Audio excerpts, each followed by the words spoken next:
Welcome back to the deep dive. Today we're really getting into the story of Shani Dev. He's this ancient cosmic judge, and honestly, his name alone carries a lot of weight, a sense of consequence. It really does. We're using Shani Dev, Cosmic Judge of Justice, as our source today, and it lays out this, well, epic origin story. It's packed with twists you wouldn't expect and some pretty deep insights into justice itself. Yeah, it's not straightforward at all. So our mission really is to unpack this whole layered narrative. We'll go from his unique birth, which is dramatic to say the least, right up to his final huge role as this cosmic arbiter. And you'll see how his own very personal journey, it really shines a light on these big universal themes, Yeah. justice, consequence, destiny. Exactly. Yeah. And we'll hit those challenging moments, the ones that really define who he becomes. And hopefully this deep dive helps you understand not just who Shani Dev is, but maybe more importantly, why his story still matters. In the grand scheme of cosmic order, personal accountability, Right. it really invites you to think about the deeper meanings behind actions, Yeah. choices, and how sometimes what looks like a flaw, or darkness even, can actually be foundational to cosmic balance. That's a great point. It's not just old mythology. It feels like a blueprint sometimes. Definitely. How purpose can emerge from really unexpected, difficult places. Okay, so where does it all begin? The source puts us in the Treta Yuga. That's like an ancient epoch, a specific cosmic time, way, way back. A very long time ago, yeah. And it starts with a marriage. The sun god, Surya Dev, marries Devi Sanjna. She's a goddess, daughter of Vishwakarma. You'd think, okay, divine wedding should be smooth sailing. But nope, not quite. It sort of kicks off this whole saga. Right. So Devi Sanjna, she finds Surya Dev's brilliance. Well, unbearable, literally. Whenever he came near her, it was just too intense, like standing under the harshest sun constantly. Oof. Yeah, that sounds difficult. Over time, she has children, Vivaswat Manu, Yamaraj, and Muna, brilliant kids. But the heat issue doesn't go away. It's excruciating. So what does she do? She decides she needs to do her own penance, maybe to handle the brilliance. But she needs someone to look after her newborns. So get this. She creates a goddess who looks just like her Devi Chhaya, a shadow goddess. A shadow goddess, okay. And Chhaya isn't bothered by Surya's heat. So Sanjna basically hands over all her duties to Chhaya, entrusts her with the kids, and just disappears, off to do her own penance in some unknown place. Wow. Okay, so Chhaya is left holding the bag, essentially. Pretty much. And this is where things get really profound, like you said earlier. Because Devi Chhaya doesn't just babysit. She dives into this incredibly intense penance herself, praying to Lord Shiva. A major deity, yeah. Right. And she endures everything: hunger, thirst, even fire trials out in the harsh sun. And it's during this period, this extreme austerity, that she actually conceives Shani Dev. Whoa, okay. Eventually, Shiva appears. She asks him, basically, can I be more than just a shadow? Can I have a real existence? And Shiva grants it, gives her a tangible form. So she's no longer just a stand-in. Exactly. And she lives with Surya Dev and gives birth to this child. He's dark-skinned, but his eyes are incredibly radiant, astonishes everyone. But Chhaya gets it, right? She understands the significance. It seems so. The source suggests Chhaya understood there was something deeply significant about his dark appearance. Maybe she sensed his unique, kind of formidable destiny from the start. But then comes the immediate drama, the gut punch. Yeah. Despite his divine origins, despite his mother maybe sensing something special, his own father, Surya Dev, he rejects him outright because of his dark skin. Calls him just a shadow, basically an imposter. Ouch. That's harsh. Totally. And Devi Chhaya is just heartbroken, humiliated. It's such a painful start for someone who's going to become so powerful. So this rejection, it's foundational, isn't it? Oh, absolutely. It's compelling, really, how that deep personal pain doesn't just make him bitter, but it lights this fire. Yeah. A very specific ambition. It's the catalyst for everything that follows. The source literally says his heart burned with a flame of humiliation. This wasn't just unfocused anger. It was a specific wound, and it fuels him to become this incredibly powerful ascetic through really severe penance. And his power grows immensely. Hugely.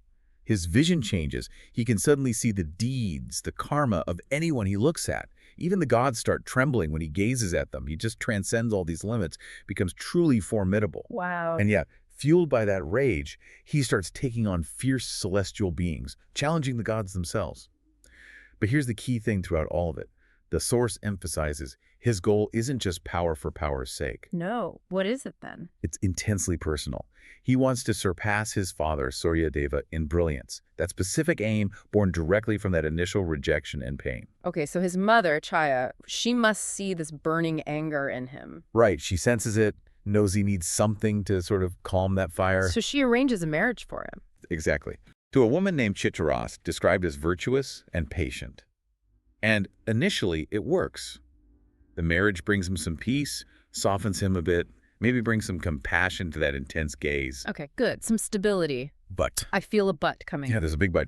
This is the next major turning point, and it's really dramatic. Yeah. One day, Shani is deep in meditation, like completely absorbed. Okay. And his wife, Chikrath, comes to him. She expresses some desire, needs something, wants his attention. But he's so deep in meditation, he doesn't respond. Doesn't even notice her, maybe. Complete silence. Oh, no. And she feels totally ignored, insulted, hurt. And in that moment of hurt, she blurts out this terrible curse. What does she say? She curses him that anyone he looked upon would face destruction and he would no longer be able to raise his eyes to anyone. Whoa. That's heavy. Destruction just by looking. Exactly. And he can't even lift his gaze anymore. When his medication finally breaks, Shani instantly realizes his mistake. What happened? Chitrath, too, apparently regrets it immediately, but The curse is done. Irrevocable. irrevocable. And this moment, it really makes you think, doesn't it? How just one moment, maybe unintentional neglect, can set off this irreversible cosmic chain reaction. Yeah, it really speaks to that delicate balance between like personal focus or responsibility and these massive unforeseen consequences. Totally. And from that point on, the source says Shani Dev walks with his head bowed. Yeah. His gaze, which was once just intense, now becomes this literal symbol of destruction. And word gets out, I assume. Spreads like wildfire. Yeah. Which is apparently when figures like Shukracharya, the guru of the Asuras, and Rahu, the shadow planet, they approach Shani and the gods. They're definitely aware and, frankly, apprehensive. Yeah. It solidifies his whole iconic image. The bowed head, the feared gaze. Man, things just keep getting worse for him. And then Devi Sanjana comes back. Right. Just when you think it can't get more complicated, Sanjana returns to Surya Lok, the sun god's realm, finds out the whole truth about Chhaya being a substitute, about Shani Dev, and she is furious. And Surya Dev's reaction? He gets angry too, maybe embarrassed, maybe feeling deceived. Whatever the reason, he banishes both Devi Chhaya and Shani Dev from Surya Lok. More humiliation piled on. So where do they go? They end up on Earth. They find this dense, peaceful forest and try to make a new life there. Shani even makes some new friends, try and find some normalcy, maybe. But peace never seems to last in this story. Not for long, no. After some years pass, Surya Dev finds out where they are and just unleashes his fury. Yeah. Sends this incredibly fierce magical fire to just engulf the whole forest. Oh my God. Does Chhaya escape? Yeah, because of her shadowy nature, she manages to slip away from the flames. Uh-huh. But Shani Dev gets trapped. No. Shah cries out for help, desperate. And then, seemingly out of nowhere, Kakaraj appears. Kakaraj, the Crow King. That's the one, with his divine wings. He swoops in, rescues Shani Dev from the fire, and takes him away to his own realm, this mysterious realm called Kaklak. Wow. An unlikely rescuer. Totally unexpected.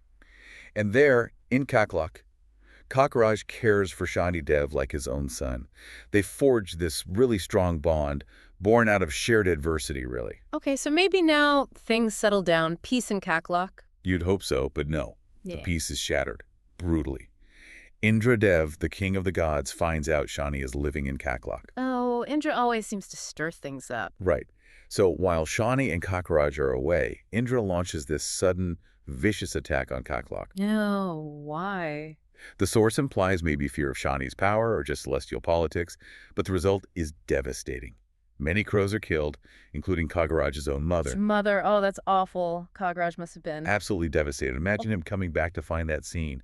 Raw pain. And Shani Dev, how does he react? This is the breaking point. On hearing about Kagraj's loss, and especially his mother's death, Shani's anger just ignites. The source says intensely, shaping the entire universe with his wrath. So this isn't just personal anger anymore, it's cosmic. Exactly. It awakens this divine power that's been dormant, maybe suppressed, inside him all along. And in this incredible moment, he channels some of that divine energy into Kagraj.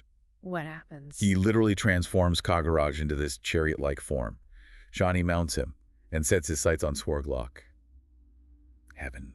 Vengeance time. Okay, so now he's taken the fight directly to the gods. This is where he really challenges the authority that scorned him. Directly. He arrives in Swarglok and causes absolute chaos. His gaze, now weaponized by the curse but fueled by this divine fury, weakens the gods. His eyelight is powerful. He even somehow injures them with their own weapons. How does he do that?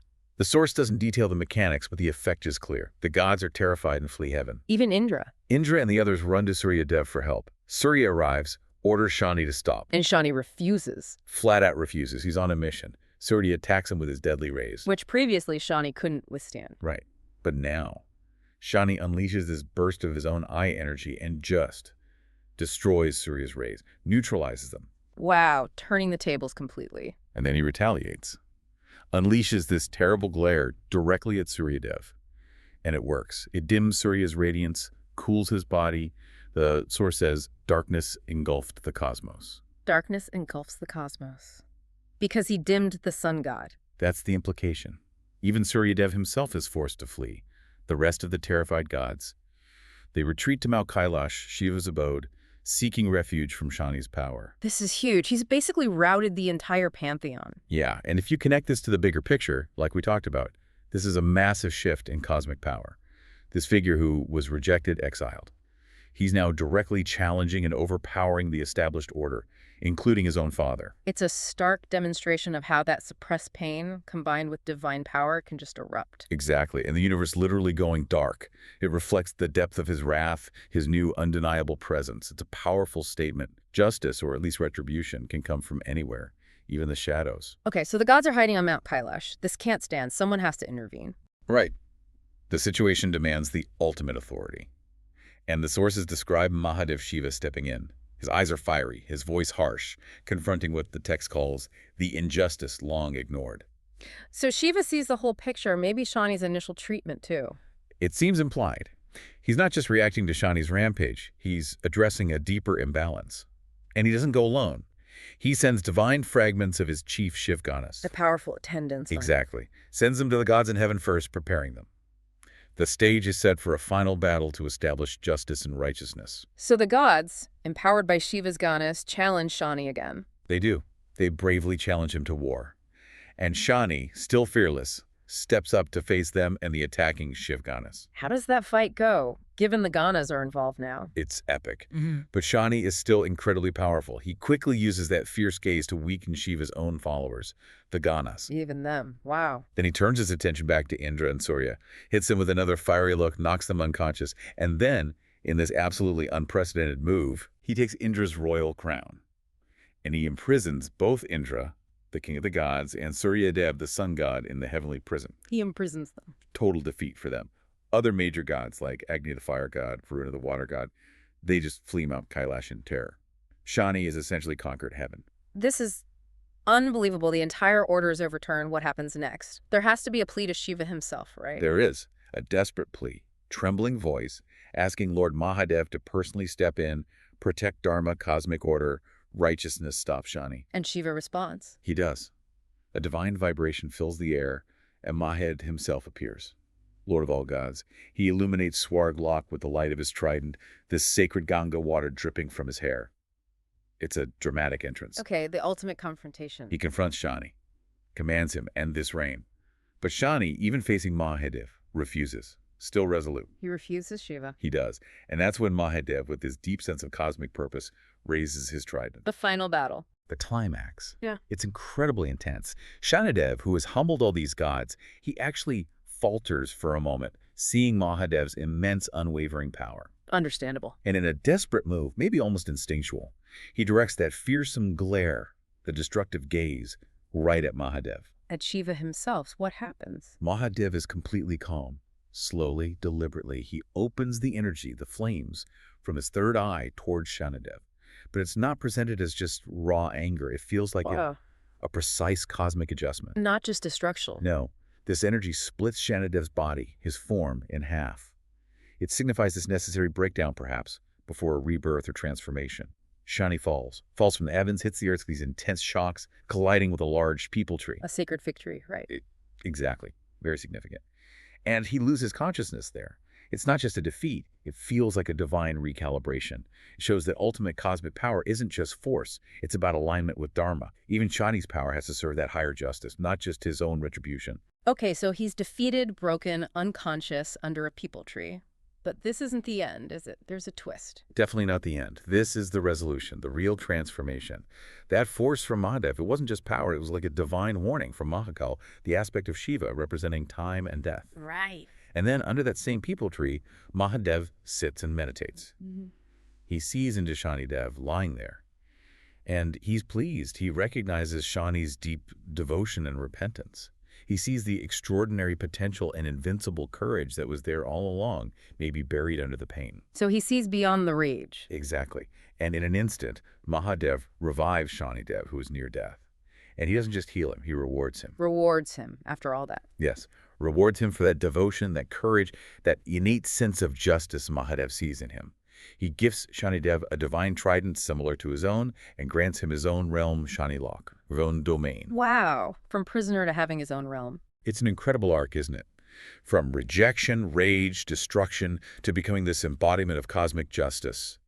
And Mahadev makes it official. In front of all the assembled gods and goddesses, he declares Shani Dev the judge of the cosmos. The cosmic judge. That's his ultimate role. That's his destiny fulfilled. And kind of closing the loop, Surya Dev himself comes down to earth, finds goddess Chhaya, apologizes to her, and respectfully takes her back to Surya Lok. Order is restored, but it's a new order, with Shani in this crucial role. And the message is... Sources emphasize, fear your own actions. Because justice, administered by Shani Dev now, is inevitable. No one escapes the consequences of their deeds. It shows that even what seems like darkness, like Shani's difficult path, has this essential role in maintaining cosmic balance and assuring accountability. Dharma prevails. What an absolutely incredible journey. We've gone from this rejected child, literally born from a shadow, fueled by humiliation, to this immensely powerful, feared figure, and finally to the ultimate cosmic judge. Yeah, the emotional depth, the surprising turns. It's a powerful story. And through it all, like you said, that core message from the sources just hammers home. Fear one's own actions, as justice is inevitable and no one can escape it. It's a profound lesson in accountability. Every choice matters. Every action has a ripple effect. So here's something to think about, maybe, for you listening. Shani Dev's origin is so deeply rooted in rejection, humiliation, this intense personal pain. Yet, he becomes the very figure who delivers impartial justice based purely on deeds. Right. What does that suggest about the nature of consequence itself? You know, can true purpose, even cosmic purpose, actually grow out of our most difficult beginnings, our deepest wounds? It's a fascinating question. And what does his story tell us about that balance or maybe the tension between intense personal suffering and the demands of universal justice? How do we reconcile those two things in our own lives and how we see fairness and consequence in the world around us? Definitely something to ponder. A lot to unpack there, long after this deep dive ends.